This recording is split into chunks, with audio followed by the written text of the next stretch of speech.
People are now finally having the platform to create content that consumers, that listeners are expected to listen from beginning to end in a sequence. And I think that creates a very powerful platform for us to create new kinds of stories.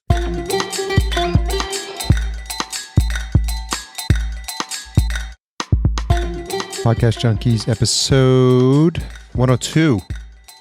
Did you catch last week? We kicked off season 2 with none other than grammar girl Mignon Fogarty.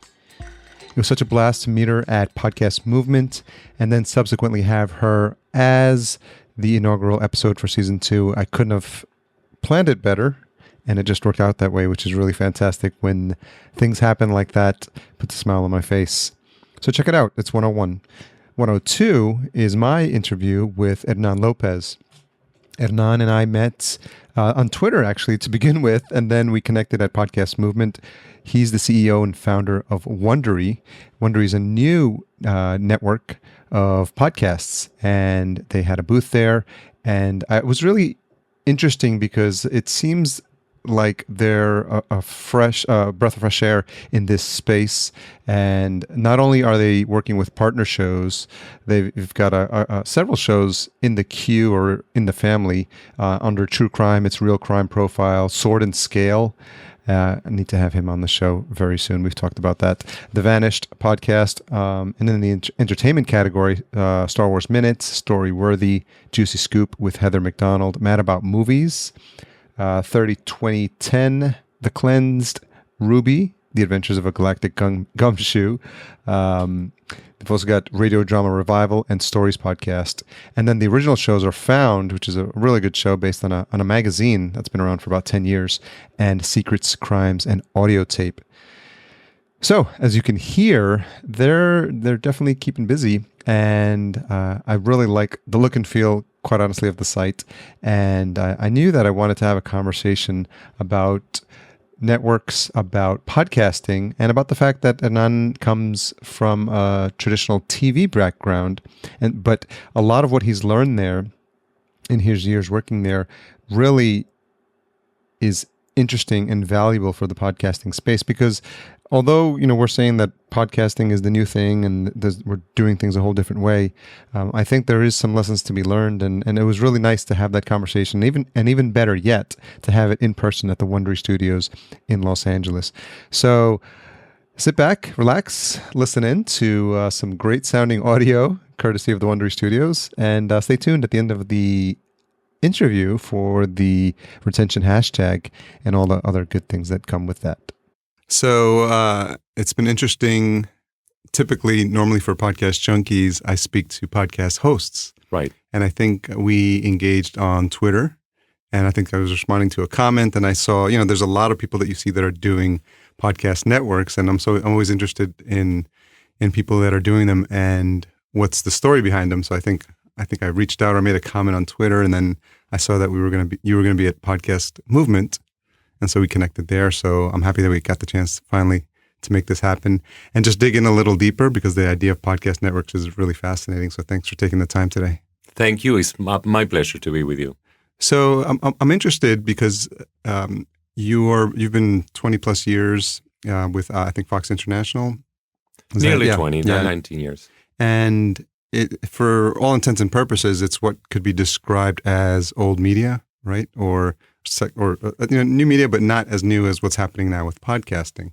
The polite word is legacy media, but I think television is a very powerful medium. Let's not kid ourselves. A lot of people watch a lot of television, and there's a lot of great content being made in television. There's a renaissance happening in television, and a really golden age, and with Game of Thrones, Walking Dead, it's just really fantastic. I mean, for me, it started with 6 Feet Under, right, which was a fantastic show. But actually, you point to something very interesting. That moment in time, 6 Feet Under, which was also one of my favorite shows ever made.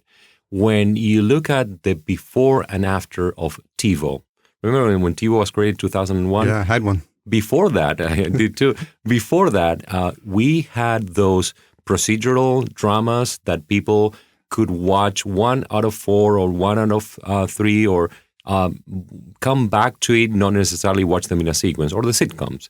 And then after TiVo comes in, when people realize I don't need to watch television on a linear fashion, I don't need to watch it when it's scheduled, I can watch it on my own time. That's when the start of serialized, character-driven drama comes to TV. That's when The Sopranos come to be, and Six Feet Under, and The Wire, and then FX launches The Shield. And from that moment on, every new show that launched, particularly in cable, premium cable and basic cable, brought this medium of or this storytelling type of character-driven serialized dramas a step further. And there's a parallel with podcasting and audio on demand. If you think about the way most audio content has been created over the last 80 years, it's been meant to be consumed linear in progress. So Howard Stern would create a show and he will do it in a way that you can join in progress and you can live in progress. And that can describe pretty much all of commercial radio. But only on podcasting, people are now finally having the platform to create content that consumers, that listeners are expected to listen from beginning to end in a sequence. And I think that creates a very powerful platform for us to create new kinds of stories. So stepping back a little bit, obviously you're well-versed in TV, and I'm wondering if that's something that was, as you were growing up, it's something, when we think about our childhoods and we think about our time in front of the TV, is that something that resonates with you, that you've always been attracted to and have a fond memory of shows that you used to watch on a regular basis? Not so much, you'd be surprised. And you think about my very first job was radio and cable. Okay. And before even that, when I was in school, and right after I got kicked out of high school, I started a radio show on a pirate radio station, which was pretty much the predecessor of podcasting today. So we have to dig into that a little bit. What did you get kicked out of high school for? For being too smart. Can you elaborate on that? Oh, yes. Too smart by half is what I should have actually said. I was, get grades and got along with everybody, but I was the editor of the school newspaper.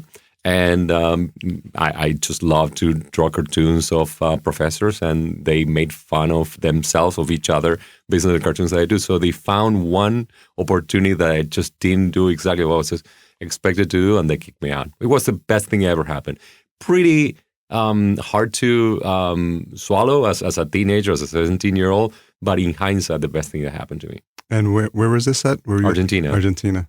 And what was your family's response? Oh, they were devastated. They were really, really sad. And obviously they thought that I had been unfairly kicked out because obviously, and imagine, if you put yourselves in the shoes of parents whose kid has A grades, straight A's, never has had any trouble, never a demerit, never anything like that. And all of a sudden, boom, you're fired.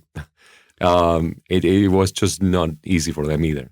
And so where do you go from there? And what were you thinking about in terms of college at that point? I went to I had to finish high school. Yeah. So I finished high school on another school, not by going, but rather by taking the exam. So essentially getting my degree. And then instead of going the way that my brother or my sister went, my brother is an engineer, my sister an accountant. So I was meant to be an engineer, a doctor, a lawyer. And I told my parents, you know what? I want to study advertising. They said, what? Advertising is not even a career. This is 26 years ago in Argentina. What are you talking about? And I said, that's what I want to do. And they said, well, then go right ahead. The only school at the time that offered advertising as a career was a night school. So I started it, and then I got a job during the day. And that was my first job. I was a copywriter, where I would write copy and for the sales department of this radio and cable company during the day, and then study advertising at night.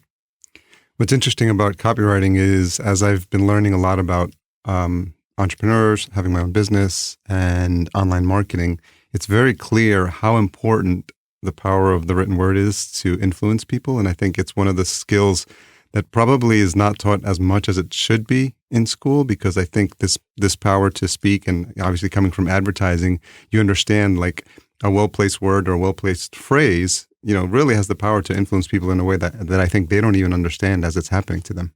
Makes a huge difference from everyday life to very high-stakes conversations. I think last night, obviously, we're reporting this podcast episode on the day after the Democratic Convention when Hillary Clinton accepted the nomination, and she had so many great one-liners. One of them was, a man who you can bait with a tweet is not a man who should be trusted with the nuclear codes. I think that one line, so few words, but so powerful, will resonate for many years. Can you think of other examples of that education that you received in advertising, learning copywriting, where it's been helpful for you later on in your life? I had the fortune of having really good professors, and some of them taught things that were beyond advertising. So, for example, I remember one professor that was very keen on making sure that we understood body language, which is not something that is unique to advertising at all, but it's something that really helped me as I developed my career and as I became in interaction with so many people. And it became most useful of all here in Los Angeles, believe it or not, because where are you from, Harry? I grew up in New York. In New York. Yeah. And well, in Buenos Aires, like in New York, people are very direct. Yeah. So when they don't like something, they will tell you. Here in Los Angeles, people will not necessarily tell when they don't like something. So you have to get it out of them. You have to read into the body language and the things that they don't say. And that was one example of things that I learned at that school that I kept for a long time. Was that something that surprised you? Because obviously coming from Argentina, I'm Latino as well. I was born in El Salvador, but I was raised here. My wife is Colombian, so I'm very familiar with the Latino culture and the ability to be direct, whether it works out in the end or not. Right. It's another story. But coming from that, and I know Argentinians are very direct and very passionate about all things, not the least of which is football and wine and a good steak. But to our fault sometimes. Yeah. So I'm wondering, if that was a hard transition for you as you started to acclimate to life here in the States. It was actually, and it was a while into my being in the States that I realized the effect of cultural differences. I spent 3 years in Miami working for Fox as director of advertising sales. My English wasn't very good. You notice I still have an accent, 20 years after having been in the U.S. And I noticed after I moved to LA, because in Miami, a lot of people are Latino, so you don't really necessarily see the cultural difference as much. You notice when I come to LA that then I started by fortune running an international business, so it gives me the really great perspective of being able to interact with people from France and from Italy and from Israel and from Japan and from Hong Kong and from England. One thing that always struck me is how a conversation between two Argentinians tended to, and this is a broad generalization, but tended to being about who's right and who's wrong, right? So if they had a disagreement, they weren't trying so much to find out what the truth was, but rather who was proving the other person wrong. And here in the U.S., it's that is culturally not the way you conduct a conversation at all. Because if you're always trying to prove the other person wrong, people will stop talking to you. Is that a function of machismo, or is that more the culture? I think it's a very Argentinian thing, particularly Argentinian thing. I've seen it in other countries, not only in Argentina. I've seen it in Italy as well. But I think it represents a very very direct, very unique part of Argentinian culture. We're trying to be argumentative and being passionate in a discussion, but always trying to make sure that you know that you're right in the end. And I imagine, especially as you work your way through the organization and as you're growing in the ranks and you're realizing the importance of having to deal with people of different cultures. And I had to get rid of that because that was me too, obviously. Yeah, so that was where I was going is what was the transition for you as you started to figure out or acquire these new traits of maybe patience and tolerance and learning to see the other side of an argument. And listening, right? I think that the single biggest thing that people should be learning in school and at home is the ability to listen. That's one of the reasons why I love radio, I love podcasting. It really makes people better listeners. You notice in our website, Wondery.com, that's our tagline, right? Our listening. I think that in the context of a business conversation, you always need to be able to put yourself in the shoes of the other person.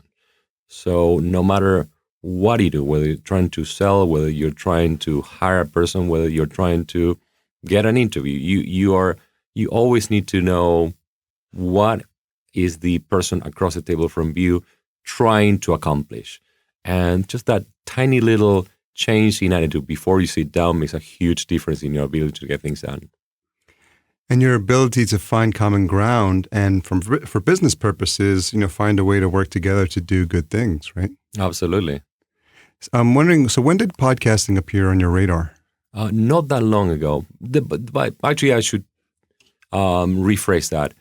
Initially, it was about 10 years ago when podcasting started to essentially become a thing, but I listened to it sporadically, like many people do. I was one of the first owners of an iPod, and then I stopped listening until a year ago when so many people were talking about Serial that it was impossible not to check it out. Yeah. And I discovered that there was just so much great content out there that there was a world of entertainment and a world of knowledge waiting to be discovered. And it was all there available for free in your own time, in your own schedule. And you can get as granular as you wanted or as broad as you wanted. And I noticed that there was a time in my life that I just stopped listening to radio. And I have nothing against radio. I love radio. But the combination of radios need to get maximum number of listeners, right, with the commercial load, made it impossible for the kind of quality shows that NPR is famous to be available to everybody. So if you notice before listening to podcasting, if I can ask you, what do you listen to? Music. I grew up DJing, and I'm a fan of electronic music. So for me, a podcast, right, as of maybe 3 or 4 years ago, was a 60-minute mix of a DJ. Of a DJ, exactly. Yes, that's exactly that was my first experience as well. But if you look at all the audio content, right, and that is made in the US, that's non-music. The vast majority of quality content in audio is produced out of NPR and NPR alumni and NPR affiliates. And it's, to me, remarkable that one group of companies, and not commercial, has a near monopoly of and the quality side of the market. It doesn't happen in TV, it doesn't happen in newspapers, it doesn't happen anywhere else. And the reason for that, I think, is that there wasn't a commercial model for high-quality content that is non-music, so audio, as we call it, audio entertainment. People call it spoken word audio or non-music audio. There wasn't a marketplace or a business model for long shelf life audio, quality audio. And now with podcasting, there is. And so as you start to become aware of what's happening, and obviously Serial was a big moment for a lot of people's startup as well. People mention that podcast. When did the wheels start turning in your head about this is something that you wanted to get more involved in? There are a couple of things that happened. First is, out of my 18, 19 years at Fox, I spent about half of the time daydreaming about being an entrepreneur, having my own company, right? And I was particularly fond of the moment when I started, when cable television was first in Latin America, then around the world, something that was new and underappreciated and needed to be built, and we needed to open doors.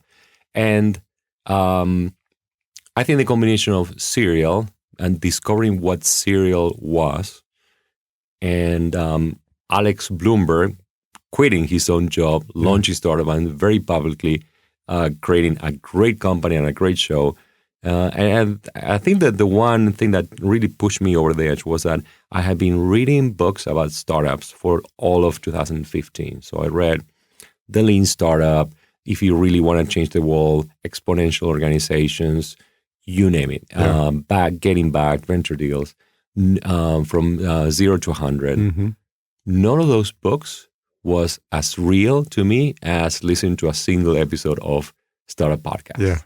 I don't know if you listen to it. No, I mean, it was a transformational moment for a lot of us, because I had been podcasting at that point for probably a year and a half. Right. And I was also in the process of starting up a business. So those two passions were merged here, and it made for riveting audio, because you're listening and he's very transparent. He's very clear about what he doesn't know, and he's not shy about recording it, which is great, because those, this is when I talk to people about podcasting, try to be as real as possible, because that's what's going to draw the listener in, and they want to be able to align with that, and have something that's going to make them think, wow, I feel just as nervous, and I probably would be just as nervous if I was in that same situation. So it was really, that whole first season was just fascinating to listen to as he worked his way through the process of trying to do what a lot of entrepreneurs, would like to do.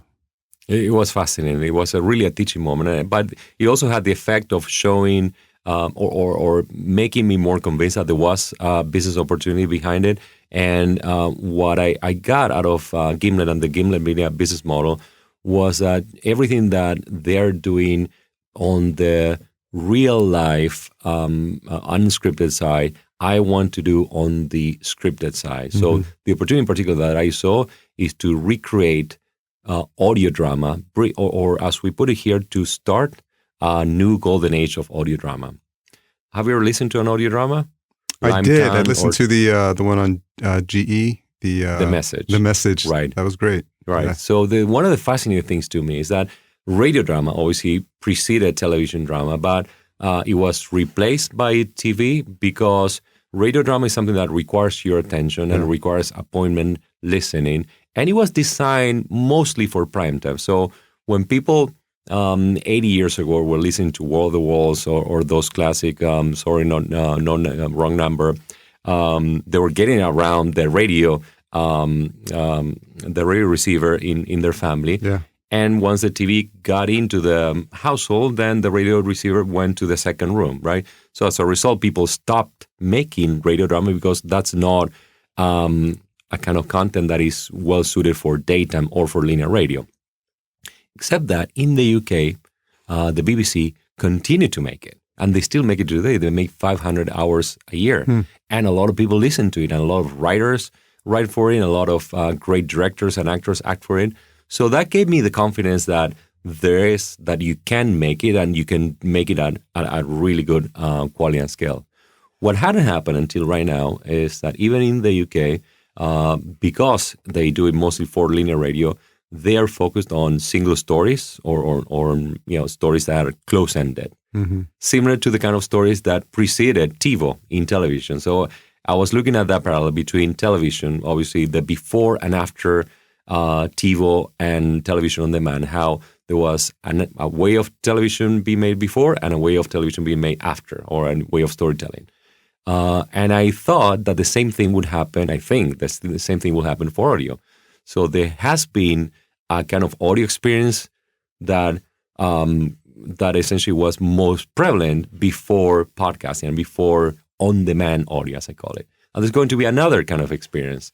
And Serial, Startup, and Found, and my Wondery's future audio dramas will be part of that experience. So as you're starting to put together what is going to eventually be Wondery, who are the other people in the space? Because there's, Panoply and some other networks out there. Were you looking at those as the model for what you wanted Wondery to be? In many respects, Gimlet is a model. I mean, they create great quality of storytelling, and they're very very determined about the kind of shows that they make and how much care they put into every single half hour of shows that they make. Panoply has done some amazing things, as has Midroll. There's a number of stories, though, that I don't think are being told at all. There are very few audio dramas. If you look in the iTunes store, The Message is probably the biggest one of them, done by Panoply for G. But I think Welcome to Night Vale. Welcome to Night Vale. But if you look at all the other ones, all the other ones are done by independent producers, right? And I think partially it's because they're expensive to make by the standard of most podcasts. But I think the business model will eventually allow us to monetize and to recoup the cost of making them, because these are shows that will have a very long shelf life. So as you got started, you were having discussions with people who you've worked with in the past, because Wondery does have an investor with, is it Fox? Fox has made a small investment, as have many other friends and former colleagues from my years at Fox.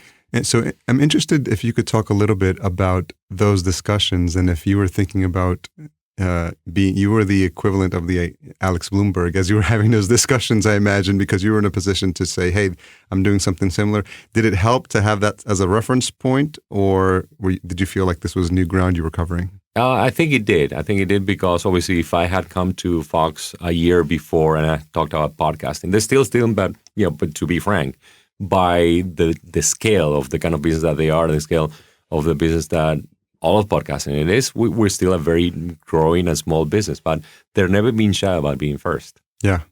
And so did you have thoughts about, or were you projecting to them where you think this can go, and how were you explaining to them what the growth in this market is looking like? Well, I explained with an analogy of what Netflix was 15 years ago. Remember how Netflix saw 15 years ago. It was just seen as a byproduct or a substitution to a video store, and nobody 15 years ago dreamed what Netflix is today. How did you think about the types of shows that you wanted to kick off Wondery with, and did you have some in mind, and how was that discovery process? You probably know that we have partner shows and Wondery originals, right? The partner shows are the shows that we represent. They're being made by our producing partners, Soar and Scale, Real Crime Profile, The Vanish, Story Podcast. And the Wondery originals are the ones where we're putting the Wondery brand, and they're being made essentially by us, in some cases with co-producing partners. Like Found, exactly. And the filter for this second kind of shows for the Wondery originals are high-quality storytelling. Whether it's scripted or unscripted, it has to be a storytelling-based podcast. And we are focusing on shows that have, again, a long shelf life, shows that people will be able to come 6 months after and they still see value in them, maybe a year after, maybe 2 years after, they still find value in it, just like people are listening today to the first season of Serial or Startup. Yeah. And then the other filter is we want to make sure that the shows that we have with the Wondery brand are shows that people will want to come very frequently to, right? So as opposed to the average, the typical model in television or radio is that people watch 1 or 2 out of 4 episodes. We want those shows that people will listen from beginning to end in a very attentive environment that really pay attention to every single minute. I think what you find is podcast listeners, one of the terms I've heard, how I've heard it explained is that they're completists. So I've done this myself. If I see a podcast that's very interesting, I just out of habit go to the first episode and I start looking at it and I listen to it. And then some of these, and I still don't catch myself doing it recently. I'll if it's 20 or 30, 40 episodes, if I want to hear the arc of how the podcast has grown episode by episode, and I'm really fascinated by the host or by the content, I'll make the investment. I'll download all the episodes and I'll listen to them all because I like the arc, and I've had some people do that to my show, which it's honored. I'm honored that people would actually take the time to do that.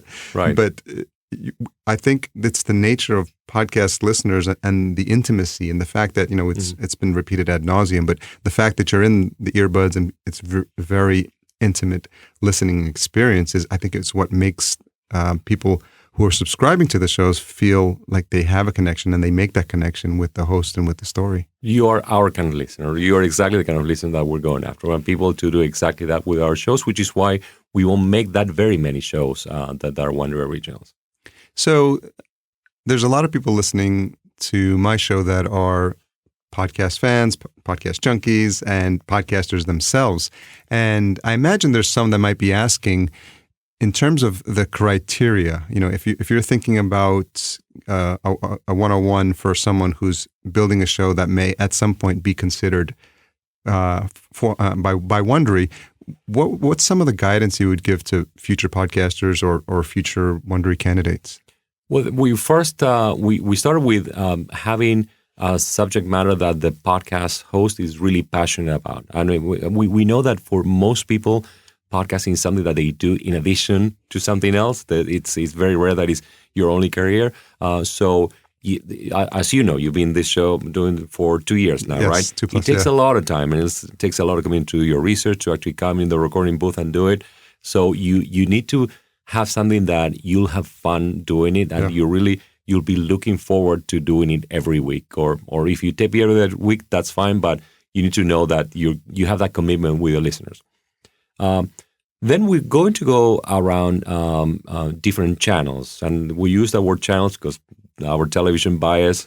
Jeffrey Glazer, our president of content, also comes from Fox. He was the EVP of content at 20th Century Fox. Carlos Alcines, director of marketing, comes from 20th TV. Christina Harrow, she comes from Univision. So there's a lot of TV people in this company.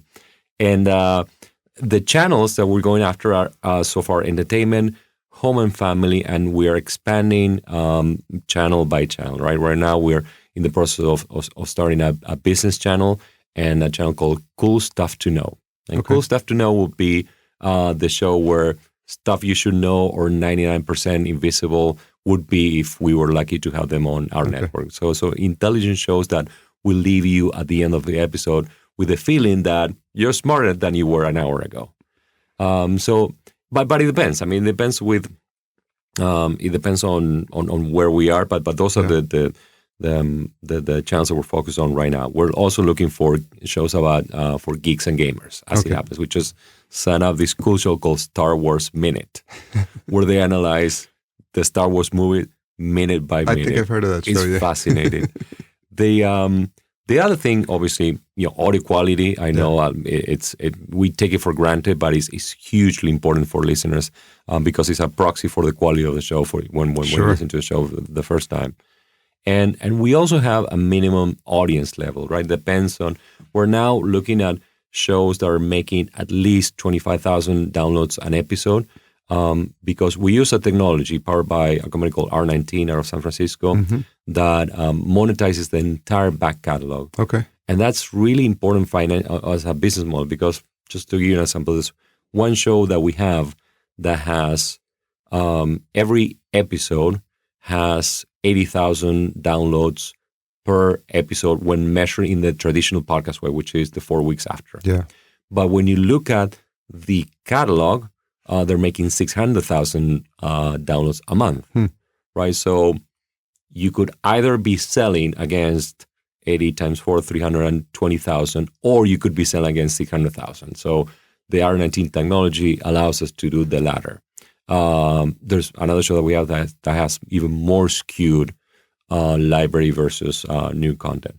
But that technology is pricey, right? So it's in order for us to justify that there's got to be a minimum number of listeners. So where are you turning over every podcasting stone, looking for some of these shows? Obviously, some of the conferences, I imagine you probably had a lot of interest coming to you from Podcast Movement. Right. Where else are you looking? We're every morning, one of our guys is combing the iTunes database, looking, and we have a software that organizes all that information. And he's looking at what's going up. We're looking at, because it's really difficult to find out how many listeners each show almost really has. So we look at number of ratings and reviews as a good proxy for the number of listeners that the shows have. So let's talk a little bit about the team. As you were building the team out, and what's the total now for 6 employees? For some reason, I just saw the Justice League trailer, and I'm thinking of you're like Batman, and you're going out and finding all these superstars, because I imagine you needed a combination of skill sets. Right. As you thought about, what has worked well for you in television. I'm wondering if you could think about, this might help some of the people who are trying to build a team for this type of thing. Like, what were you looking for as you're starting to look for folks to hire?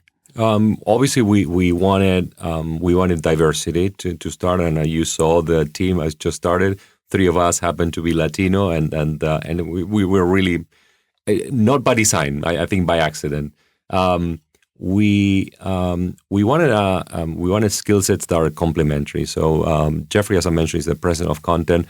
He comes from the creative side, which I never run. I always run the business side, even though, as you know, I started as a copywriter. So I do like to get my hands on scripts and ideas. Christina runs our brand partnerships. That's a fancy way of naming advertising sales, but we really do brand partnerships because we want to connect with brands and get their briefs and find out exactly what their goal is, because the product that we offer to them is a combination of content and creative. Mick runs talent relations. He's the one that you met at Podcast Movement, trying to recruit podcasters. And Royce is our chief of staff. He runs our website, our interaction with all the platforms for publishing with iTunes, with Stitcher. And Carlos is our director of marketing. And we also have a summer intern, Maddie. She's amazing, but unfortunately she's going to leave when college starts again. I imagine she's excited at the opportunity to have been working with you guys. Very much, very much. So how important with your career at Fox and having worked with, I imagine, a variety of teams, probably coworkers into the hundreds at this point, how important is team for you? Hugely important. Team and culture are two of the most important things of any company. And it doesn't matter whether it's 6, and by the time I left Fox, we were 4,000 of us, Fox International channels. And Fox overall was probably 30,000. And it's the people that you spend most of the day with are your coworkers. Have you had discussions with them in terms of where this is going? Because as it's still a new industry, and I imagine part of the allure was the fact that they're getting in with something that's really hot right now, podcasting. But have you had discussions about where you see Wondery in 2 years and 5 years? I have. Obviously, when they all join, they know what my vision for the company is, and I don't want to give away too much of it over here because it is ambitious. Yeah. And but we think we have a path to create a company that is one of the first mobile native media companies, right? There aren't that many companies that were born after mobile became a medium. Even Facebook, which is the undisputed leader in mobile, was born when mobile wasn't a thing. So we are thinking of ourselves as a mobile media company, and every decision that we take is shaped by that framework. It's interesting that you have the descriptor of mobile in there because it's really like an important part of how people are consuming podcasts. I think some people ask if they should do a video podcast. I said, well, if you think about how people consume, it's walking the dog, it's going to the gym, it's in the car, it's in motion. Right. And I saw the fact that that's, front and center in terms of how you describe what the future looks like, I think is really important because that's really what it's going to be. Right. If you think about media platforms, right? Mobile smartphones are today in the hands of about half of the consumers in the world. By the end of the decade, they're going to be in the hands of 80% of every consumer of 7 billion people on the planet. So 80% of them will have. That never happened with TV. That never happened with computers. The only media that achieved 80% penetration on a worldwide basis was radio. Yeah, and so it's interesting to see how it all comes back around. So I imagine this is your baby now. This is taking up a lot of your time. I'm curious, bringing it back a little bit on the personal side, if this is like an investment that you're making in terms of like spending time here, and I don't know how long the hours go or how long the days go, but if that's part of your thought process in terms of like I need to make this investment now in order to, because it's a growing company, and if that's meaning that you're seeing less of your family or because you're having to put the time in here. I saw I'm putting a lot of hours into this business, obviously. But remember when I was at Fox, I was spending a lot of time on my plane, on a plane, traveling all around the world. So it's been I was going to say I didn't see that much of them before, but that's not true. Actually, I had a very limited budget of travel days a year, right? So I never traveled more than 100 days a year. And now I travel less, but yes, it's requiring more of my time. And so how important is it to have the support of your family as you try to grow this company to the best that you think it can be? It's always important. It's always very important. Is that a cultural thing, or is that just something that do you come from a big family?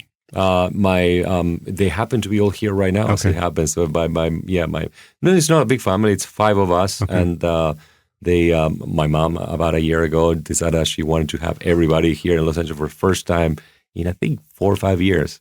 So my nieces and nephews came, and they're all here until Sunday, as it happens. Culturally, I think having the support of the family is always important. Cultural, not cultural. I think it's in any one business, in anyone. And any one significant aspect of your career. But they all are really happy that I'm taking this path, because they see all the parallels between podcasting today and cable television when I started. And what do you see as the opportunities for what's happening now in podcasting here in the States and English-speaking markets, and how behind the curve are, for example, the Latin American markets? Let me take the second part of the question first. I know there are a lot of Spanish language podcasts here in the U.S. or Latin America. One of the things that surprised me when we do a survey of our listeners, when there's a question, how many of them are Latino, we're getting anywhere between 2 and 5% of Latino listeners for podcasts that are about everything. Not even TV, you get numbers that low. And so I think podcasting has started as an American, partially because it's so tied to iPhones. Yeah. And iPhones are stronger in the U.S. than pretty much anywhere else in the world. But the rest of the world will see the same trends. Every time that a listener who used to listen to radio, or maybe they didn't even listen to radio because there wasn't anything in radio that they felt was just for them, discovers podcasting, they get hooked. So in other languages other than English, there's going to be the same cycle of more content leading to more listeners, leading to more content. I think we're a couple of years away from that. Have you, did you ever have any aspirations for performing or being behind the microphone yourself? No, never did. Other than that, very short-lived radio show in the pirate station. Do you think that that's just like a different skill set or a different mindset for people? People that decide to do this for a good period of their life? Part of it is I never got too comfortable about my accent, so I just can't imagine that. I don't know. I just can't imagine my career.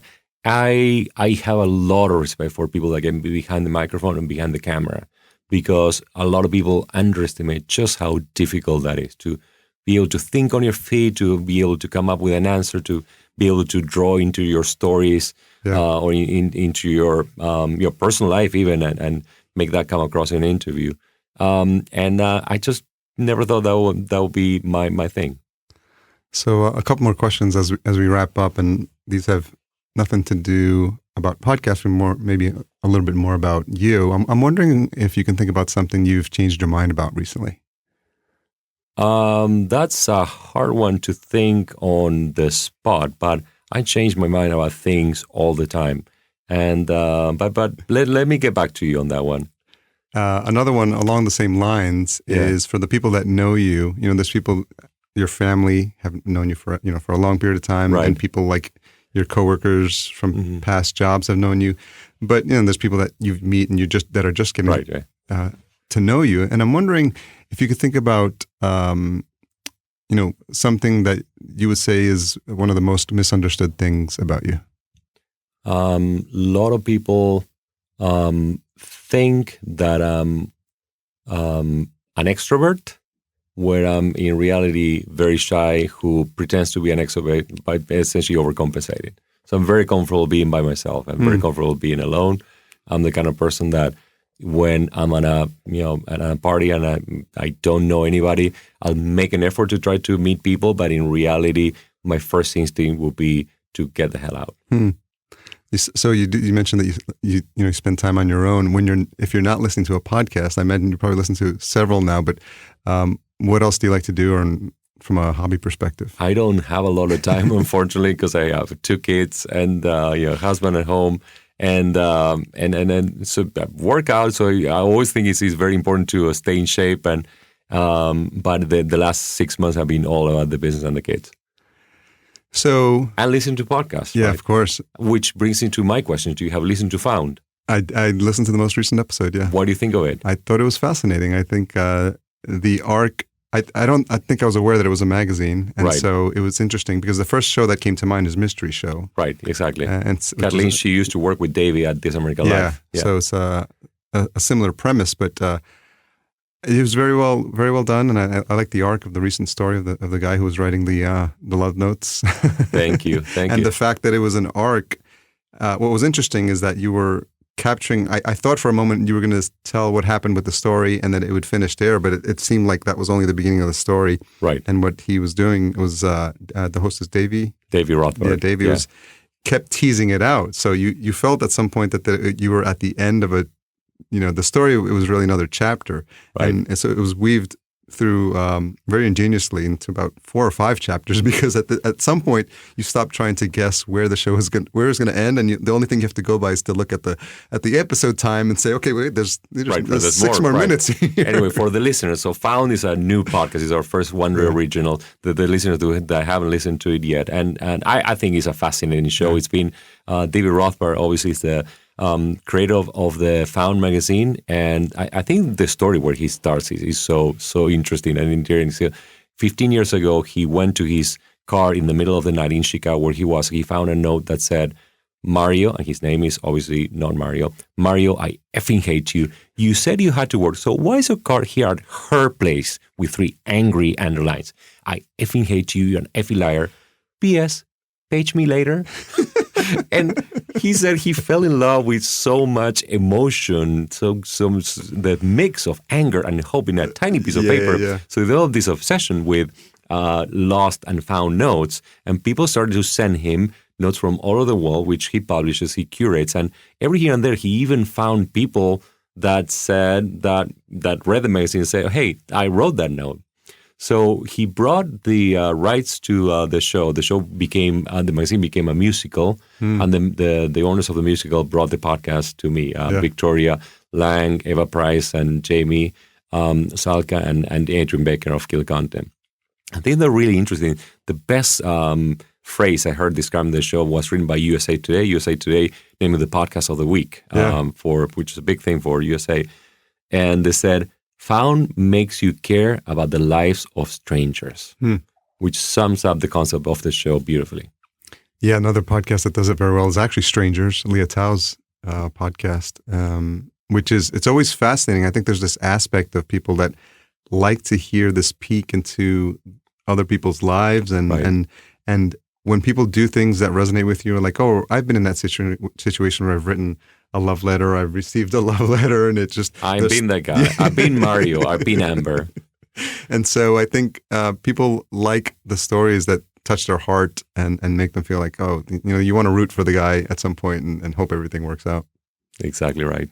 So just the last thing to wrap up, and it's a bit of a big question, but I think, when we think about our lives and the impact that we've had in this world, the word legacy sometimes comes to mind. And I'm wondering, if you think about your life in that arc and in that span, I'm wondering where you would place yourself on that timeline.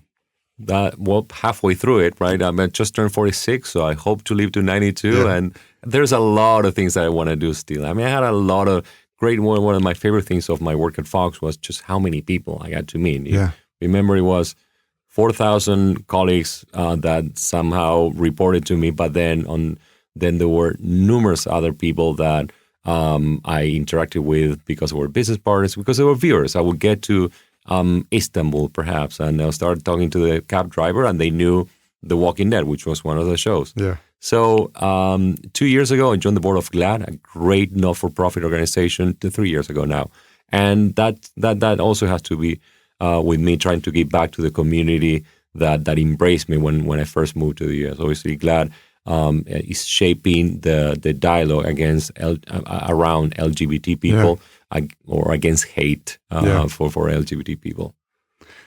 That's admirable. And I think it's always good if there's an aspect of our careers or our personal lives where we feel like, we can recognize the fact that there's always going to be people less fortunate than us.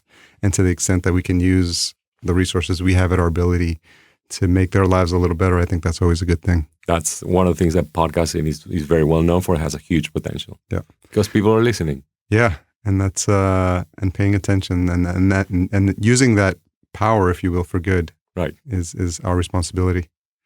So Hernan, thank you so much for taking the time. I really had a fascinating discussion here with you, and I'm glad the listeners got to know a little bit more about Wondery and about you personally. Thank you so much, Harry. It's been a pleasure, and mi casa es tu casa. Anytime. Please feel free to stop by anytime. So what's the best place for folks to go for more information about Wondery? Wondery.com is our website, and there's a section for podcasters, another one for advertisers, and another one for content creators other than podcasters or people that are writers. And people can check our shows on Wondery.com/shows. All of our shows are available on iTunes and on Stitcher, on anywhere where people listen to podcasts. And just to confirm, the spelling is Wondery, in case... Thank you very much. Anyone some was people wondering. we got because of Wondery, which means the factory of wonder. Very nice. Thanks again. Thank you. So I hope you enjoyed that conversation with Hernan Lopez. Yes, it's Hernan, not Hernan. Please don't say that. Thanks so much to the folks at Wondery Studios for having me there and for recording the episode there on site and saving me a lot of work. And it wouldn't have sounded nearly as good as it did there in their professional studios. Thanks to Elliot for manning the booth and making sure we sounded as good as we did. They really made me feel at home when I went over there. So it's really nice when that happens. Thanks again to Cedar and Soil, who produces the music for our intro and outro for Podcast Junkies. And we are also a proud member of Podcastica. Check out all the shows on the network at podcastica.com. The retention hashtag for this week is Wonder Junkies. It's hashtag Wonder, as in Wondery, and Junkies, as in Podcast Junkies. Put them together, and what do you got? Wonder Junkies retention hashtag. Let us know that you made it this far. Tag podcast_junkies, and also tag Wondery Media. WONDERYMEDIA. Tag us both. Let us know you made it this far, and I would be forever obliged to you. I'm really excited with some of the other guests that I have coming up. I'm not sure which one I'll drop next. There's 3 or 4 to choose from. So that's actually in the works as we speak. As always, I'm looking for engagement from you on social media. Join the Podcast Junkies Facebook group if you haven't done so already. I give you a sneak peek behind the scenes videos of what's going on, post-recording, pre-recording, and all those fun times in between. You get a peek behind the curtain, if you will, at what my podcasting life is like.